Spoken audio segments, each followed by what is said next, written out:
ಬೆಂಗಳೂರು ನಗರದ ನಾಗರಿಕರಿಗೆ ಹೇಳಬೇಕಾಗ್ತದೆ. ಇವತ್ತು ಆ PMIC ಯೋಜನೆ ಹೆಸರಿನಲ್ಲಿ ಸಾವಿರಾರು ಎಕರೆ ಭೂಮಿ ಹೊಡಿಲಿಕ್ಕೆ ಹೊರಟಿದ್ದಾರೆ. ಆ BM ಕಾವಲ್ನಲ್ಲಿ ಅಲ್ಲಿ ಏನೇನು ಅಕ್ರಮಗಳಾಗಿದೆ ಇದೆಲ್ಲ ವಿಷಯಗಳನ್ನ ಮುಂದೆ ನಿಮ್ಮ ಮುಂದೆ ಎಲ್ಲ ಹೇಳಲಿಕ್ಕೆ ಹೋದ್ರೆ ಮತ್ತೆ 2 ಗಂಟೆ ಬೇಕಾಗ್ತದೆ. ನಾನು ಸಮಯ ತಗೊಳ್ಳಕ್ಕೆ ಹೋಗಲ್ಲ.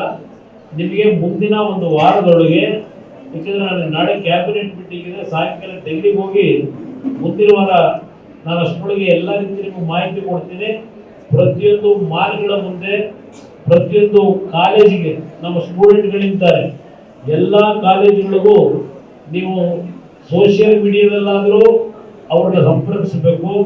ಇಲ್ಲ ಪ್ರತಿ ಕಾಲೇಜಿಗೆ ಹೋಗಿ ಹ್ಯಾಂಡ್ ಬಿಲ್ಗಳನ್ನು ಕೊಟ್ಟು ಈ ಸರ್ಕಾರದ ಅಕ್ರಮ ಏನಿದೆ, ಅಕ್ರಮದ ವಿರುದ್ಧ ಯಾವ ರೀತಿ ನಿಮ್ಮ ಹೋರಾಟ ಇರಬೇಕು, ಶಾಂತಿ ರೀತಿಯಿಂದ ಎಲ್ಲರಿಗೆ ಮಾಹಿತಿಗಳನ್ನು ತಲುಪಿಸ್ತಕ್ಕಂಥದ್ದು ನಮ್ಮ ಯುವ ಘಟಕದ ವತಿಯಿಂದ ನೀವು ಮಾಡಿದ್ರೆ ಈ ರಾಜ್ಯವನ್ನು ಉಳಿಸ್ತೀರಿ. ಇಲ್ಲದೇ ಇದ್ರೆ ಈ ರಾಜ್ಯ ಸಂಪೂರ್ಣ ಮಾರಾಟ ಮಾಡಿ ಈ ರಾಜ್ಯದ ಸಂಪತ್ತಿನಿದೆ ದಿವಾಳಿ ಎಬ್ಬಿಸ್ತಕ್ಕಂಥದ್ದು ದೂರ ಇಲ್ಲ ಈ ಸರ್ಕಾರ. ಈಗಾಗಲೇ ನಿನ್ನೆ ಮೊನ್ನೆ ಒಂದು ಕಾನೂನು ತರಲಿಕ್ಕೆ ಹೊರಟಿದ್ದಾರೆ, ಒಂದು ಸಂದೇಶ ಕೊಟ್ಟಿದ್ದಾರೆ. ಈ ಬೆಂಗಳೂರು ನಗರದಲ್ಲಿ ಇರ್ತಕ್ಕಂಥ ಎಲ್ಲ ಪಾರ್ಕ್ಗಳಿರ್ಬೋದು, ಆಟದ ಮೈದಾನಗಳಿರ್ಬೋದು, ಈ ಒಂದು ಜಾಗದಲ್ಲಿ ಕನಿಷ್ಠ 5% ಜಾಗ ಸರ್ಕಾರ ಈಗ ಮತ್ತೀಗ ಹೊಸದಾಗಿ ಅಕ್ವೈರ್ ಮಾಡ್ಕೊತಾ ಇರ್ತದನ್ನು ವಾಪಸ್ ತಗೊಂಡು ಪಬ್ಲಿಕ್ ಇದಕ್ಕೆ ಉಪಯೋಗಕ್ಕೆ ಬೇರೆ ಬೇರೆ ರೀತಿಯಲ್ಲಿ ಆ ಭೂಮಿಗಳನ್ನ ಕೊಡಬೇಕು ಅಂತಕ್ಕಂಥ ನಿರ್ಧಾರ ಮಾಡಿದ್ದಾರೆ. 5% ಈಗಾಗಲೇ ಉಸಿರಾಡಕ್ಕೆ ತೊಂದರೆ ಆಗ್ತಕ್ಕಂಥ ಕಾಂಕ್ರೀಟ್ ಜಂಗಲ್ ನೋಡ್ತಾ ಇದ್ದೇವೆ. ಇವತ್ತು ಇರ್ತಕ್ಕಂಥ ಕೆಲವು ಭಾಗದಲ್ಲಿ ಇರ್ತಕ್ಕಂಥ ಪಾರ್ಕ್ಗಳು, ಆಟದ ಮೈದಾನಗಳನ್ನು ಸಹ 5% ವಾಪಸ್ ಪಡೆದು ಬೇಕಾದಂತವರಿಗೆ ಕೊಡ್ತಕ್ಕಂಥ ಒಂದು ತೀರ್ಮಾನ ಏನ್ ಮಾಡ್ಕೊಂಡಿದ್ದಾರೆ. ಇದು ಎಲ್ಲವನ್ನ ಇವತ್ತೇನು ನಡೀತಾ ಇದೆ.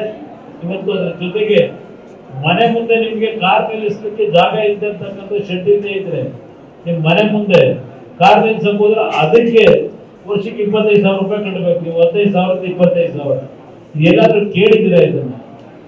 ಈ ರೀತಿಯ ಈ ಸರ್ಕಾರ ದಿವಾಳಿ ಎಬ್ಬಿಸಿ ಇವತ್ತು ಪ್ರತಿಯೊಂದಕ್ಕೂ ಜನರ ಜೋಬಿಗೆ ಕೈ ಹಾಕ್ತಕ್ಕಂಥದ್ದು ಒಂದು ಕಡೆ. ಇನ್ನೊಂದು ಕಡೆ ನಾಡಿನ ಜನತೆಯ ಸಂಪತ್ತನ್ನ ಈ ಬೇನಾಮಿ ಹೆಸರು ನನ್ನ ಹೆಸರನ್ನ ಹೇಳುತ್ತೆ. ಇವತ್ತು ಈ ಸರ್ಕಾರಕ್ಕೆ ಸವಾಲಾಗ್ತೇನೆ, ನನ್ನ ಒಂದು ಬೇನಾಮಿ ಪ್ರಾಪರ್ಟಿ ಒಂದು ಪ್ರಾಪರ್ಟಿ ಇದೆ ಅಂತಕ್ಕಂಥದ್ದನ್ನ ಪ್ರೂವ್ ಮಾಡಿದ್ರೆ ನನ್ನ ಒಂದು ವ್ಯವಹಾರಗಳಲ್ಲಿ ಸಂಪೂರ್ಣವಾಗಿ ರಾಜಕೀಯದಲ್ಲೇ ಇರುವುದೇ ಒಂದು ಚಾಲೆಂಜ್ ನಾನು ಸವಾಲು ಸ್ವೀಕಾರ ಮಾಡ್ತೀನಿ. ನಾನು ಅದಕ್ಕೆ ಮೊನ್ನೆ ಫ್ರೀಡಂ ಪಾರ್ಕ್ ಅಲ್ಲಿ ಹೇಳಿದ್ದೇನೆ, ನಿಮ್ಮ ಕಾಂಗ್ರೆಸ್ ಸಂಪೂರ್ಣವಾಗಿ ನಿಮ್ಮ ಸದಸ್ಯರು ಏನಿದ್ದೀರಿ ಎಲ್ಲರೂ ಬಂದ್ಬಿಡಿ, ನಿಮ್ಮ ನಾಯಕರು, ನಾನು ಒಬ್ಬನೇ ನಿಮ್ಮನ್ನು ಹಲವಾರು ಮುಂದಿನ ನಮ್ಮ ಹೋರಾಟ ಈ ರಾಜ್ಯ ಉಳಿಬೇಕು. ಈ ರಾಜ್ಯ ಉಳಿಯತಕ್ಕಂಥ ಹಿನ್ನೆಲೆಯಲ್ಲಿ ಈ ರಾಜ್ಯದ ಅಕ್ರಮಗಳೇನಿದೆ, ಇಂಥ ಒಬ್ಬ ಮುಖ್ಯಮಂತ್ರಿ ಜಾತಿ ಹೆಸರಿನಲ್ಲೋ ಮತ್ತಿನ್ಯಾವುದೋ ಹೆಸರಿನಲ್ಲಿ ರಕ್ಷಣೆ ಪಡೆಯತಕ್ಕಂಥದ್ದಕ್ಕೆ ನಾವು ಮೌನಿಗೊಳಗಾಗಕ್ಕಾಗಲ್ಲ. ರಾಜ್ಯದಲ್ಲಿ ಒಳ್ಳೆಯ ಅಭಿವೃದ್ಧಿ ಕೆಲಸ ಮಾಡಿದ್ರೆ ನಮ್ಮೆಲ್ಲರ ಬೆಂಬಲ ಕೊಡೋಣ.